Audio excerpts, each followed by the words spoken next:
Johnson, I get the lovely pleasure of driving all over the country, putting billions and billions of miles on my truck and fishing in lakes just like your lake right here, Travis Lake. They say Travis Lake because it says Travis Lake on mine. Lake Travis. It's Lake Travis. Okay, so you will arrange electronics, my avionics kick is Travis Lake. So that's what I've been saying all week. But beautiful lake, and what a nice store right here. I've been in dang near every one of the Bass Pros over the last few years, and you know their stores just keep getting nicer and nicer and nicer. And it's because you guys are out there buying great equipment. Bass Pro has the greatest equipment that money can buy. As far as I'm concerned, there's nowhere else you need to go.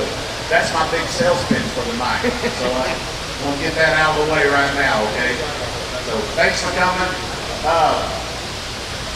I'm going to talk a little bit about topwater fishing, and I want to leave a little bit of time for questions and answers. You guys can be as specific as you want to be on your questions. I'm really hard-headed. How many out there are really super hard-headed when it comes to fishing? All right, that's all right. You can do that unless you're making a living fishing like me. You can't be so dang hard-headed, because I can promise you that being hard-headed has got me 0 paychecks in the last 2 events, and I finished dead last at Gunnersville and 4 places from dead last in this one. All because I'm hard-headed, and I'll go out, James Watson style, and I'll fish my strengths, where I want to fish, and how I want to fish, because I'm already qualified for the Cup. I can go and do things that I enjoy doing, but I'm finding out too, not catching fish is not very enjoyable, no matter what my strength is. But this week I did a lot of topwater fishing, a lot of spinnerbait fishing here at Lake Travis, and it didn't work out real well. We had 59 to 63 degree water temperature, which should mean, in my mind, in my house at Taylor Rock Lake, which means bass are coming up and coming to the shore to start bedding. That wasn't the case here at Travis. Most of the fish being caught actually were your better sacks of fish are being caught out pretty deep in that 12 to 30, 35 foot range on the bottom. Not a whole lot of movement activity wise, like moving baits, like spinner baits caught a few fish, flipping bushes is catching a few fish. Today got worse. It should have been getting better. So everything happened this week was directly the opposite of what I expected to do. But guess what I kept doing? Even after the first day of not really getting dialed in anything, I kept doing the same thing over and over again. That's just what I do. But one of the favorite things I like to do is fish after the spawn. Okay, we're going to talk about post-spawn. I would love to talk about pre-spawn because it's current now, but I'm a horrible example of a pre-spawn fisherman. So I don't want to talk about something I don't know anything about. My track record has proven that I'm better at post-spawn in the fall time. And one of my most favorite techniques is topwater fishing. I've got a topwater setup right here I'm going to show you about, but there's a few things that I'd like to talk about topwater fishing, and that's your equipment. All right? When topwater fishing, there's two styles of baits topwater fishing. You got a walk-in bait, and then you got just a regular straight moving bait. Okay? Anytime I'm using a walk-in bait like a spook or a rover or a river to sea bubble walker, something like that that walks back and forth, or anytime I use like a Boy Howdy or a Devil's Horse that's got a prop on the front, a metal prop on it, I always use braided line with about an 8-inch leader with monofilament leader. The rest of the time when I'm throwing buzz baits, whopper ploppers, toads, frogs, I'm using straight braid, okay? Braid, there's 3 differences in our different types of lines, okay? We've got monofilament, we've got fluorocarbon, and we've got braid. Your monofilament stretches the most, and it does not sink very good. Your fluorocarbon does not stretch hardly any, and it sinks, okay? It's good for crankbaiting, it's good for flipping, a little hand-to-hand in flipping bushes and stuff like that. And then my favorite line to use whenever I can get away with it, it doesn't matter how clear or dirty the water is braided line. I use an 8-carrier braid. Anybody know what 8-carrier means? 8-carrier is 8 woven wires of braid together. That's your strongest, most effective braided line. It takes a round from an M16A2 rifle to penetrate this line. I mean, it's just that strong. All right, I can throw it all day long in most zebra mussel infested waters, and it still keeps on ticking. You don't have to retie very often.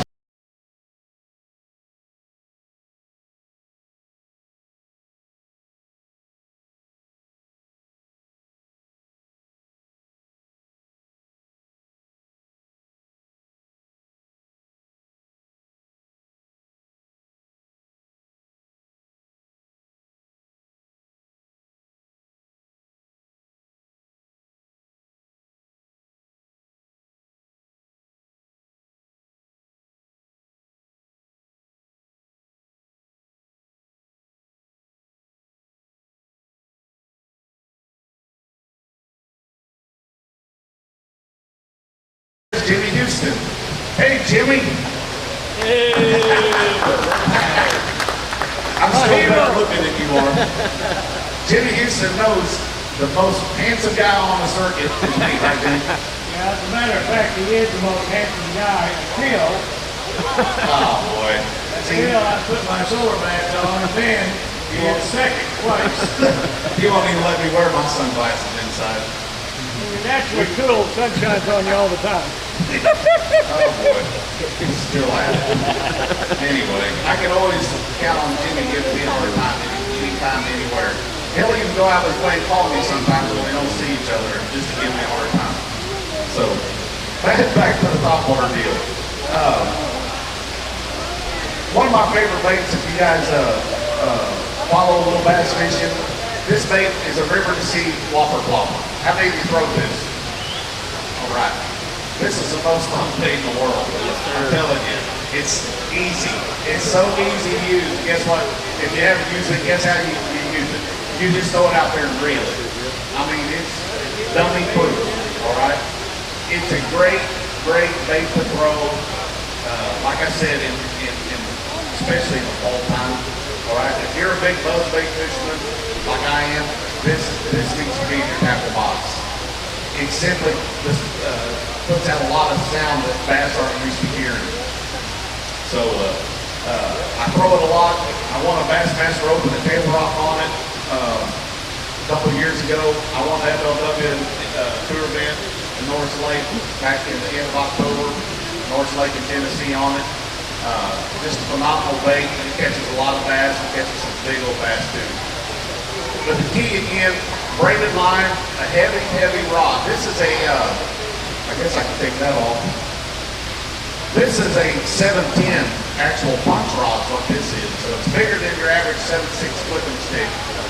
A 7.6 flipping stick is great to use, all right?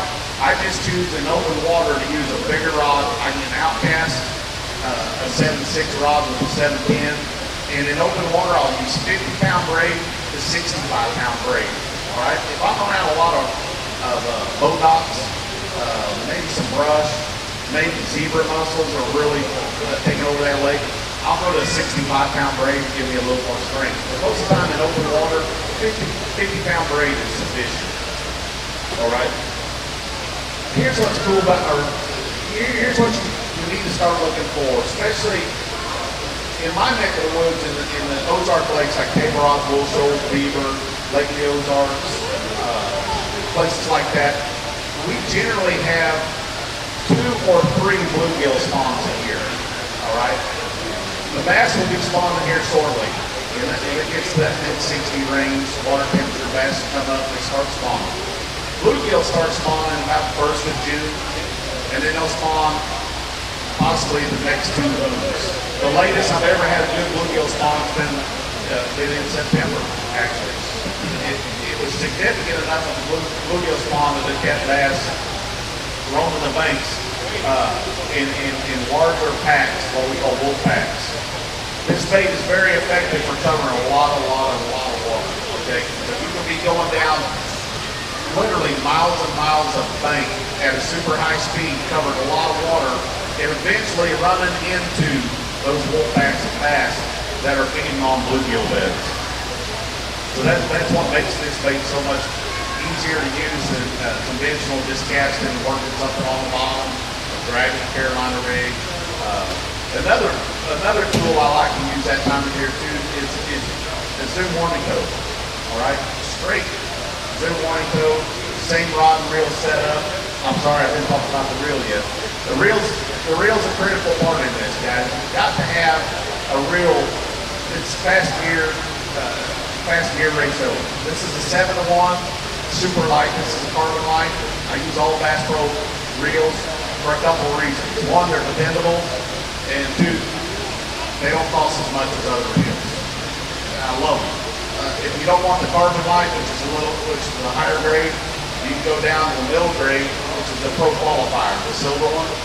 And a lot of times, and I didn't even look at our flyer, a lot of times, I know 2 spring fishing fairs ago, they sold the Pro Qualifier for $49.99, so $50 at a regular $100 reel. But anyway, you want a 7-to-1 gear ratio so that you're taking up a lot of ground every crank of that reel, okay? You can slow it down if you want to just chug it along, but I want a fast gear ratio. Again, brain doesn't stretch. Don't overreact to that fish. Let him hook himself and just merely pull on that fish. And then when you pull back on him, then you can winch him in. You don't have to dilly-dally around, let him jump like Bill Dance and Jimmy Houston do every time they catch one. They just, oh, look at the top, it's all jumping.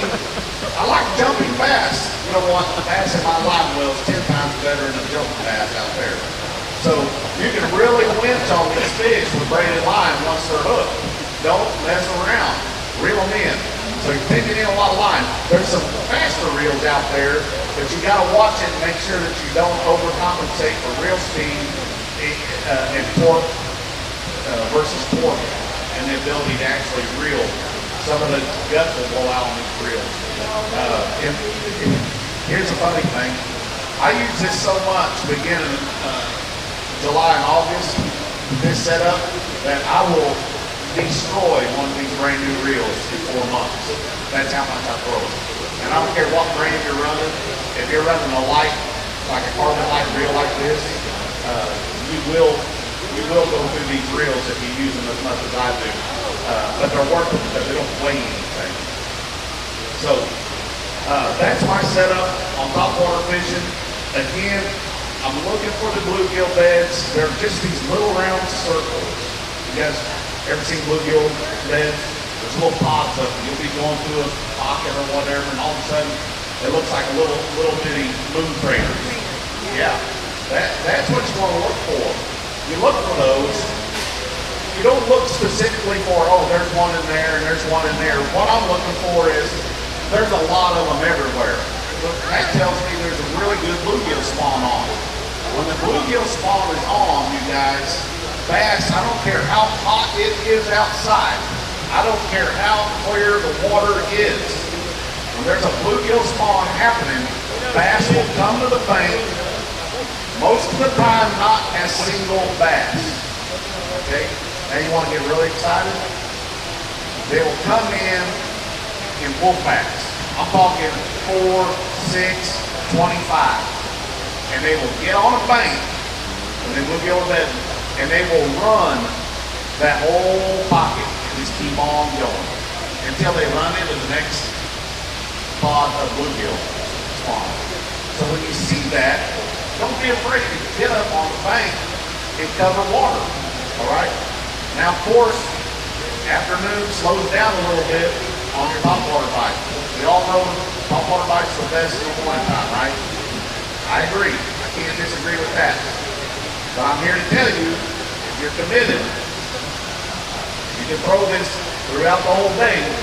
Your bites might be limited, but the ones you get later on in the afternoon, the far few bites that you do get, I will promise you will be your biggest bites that you've ever had on top of one lure at 3 o'clock in the afternoon.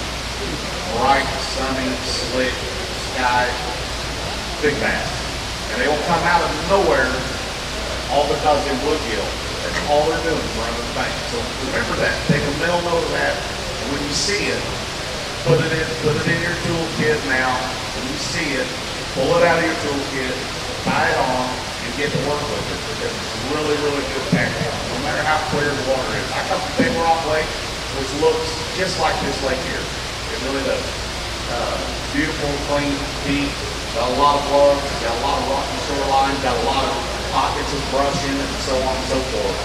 So definitely worth checking out. There's two different scenarios when I'm fishing. You got days where it's slick and calm. When it's slick and calm, you don't want to use a real noisy bait like a whopper plopper or a big half-ounce buzz bait. Okay? You want to go to a more subtle type bait like the Zoom horny toad or a ribbon or Lucky Strike makes a frantic frog or maybe some improvements on this frog. Okay? You want the whopper plopper in the 90 version, which is a small one, or an 8-ounce buzz bait. Okay? Now when the wind kicks up, your subtle baits that I just mentioned are less effective. They're less effective because bass can't find them. They're too subtle. So when the wind picks up and blowing, you want to have something that's making a little more action or a little more noise, and that's where your big buzz baits and your whopper floppers come into play, because they do disperse some water, they do put off some sound, and it does get the attention of bass, and they will run a long ways. They'll run 10, 15, 20 yards for this. This is not an effective tool, okay, over open water. And what I mean by that is, don't waste your time throwing a whopper plopper over deep points.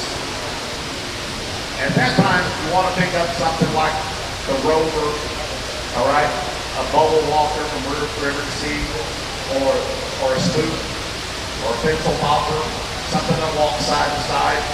Those are more effective in deep open water.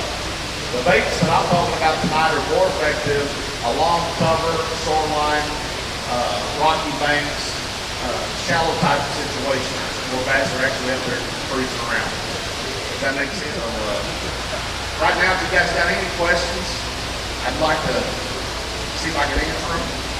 If it doesn't have to be topwater fishing, it can be anything else.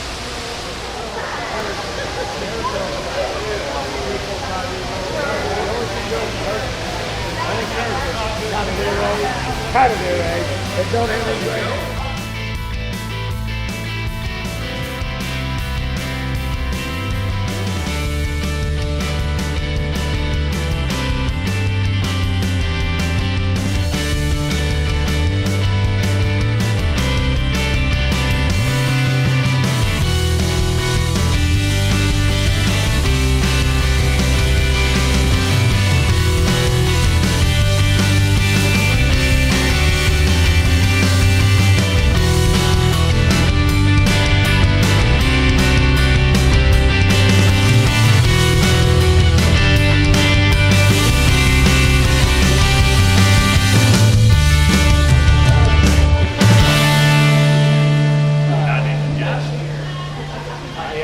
Adjusted, that's why we're here. So,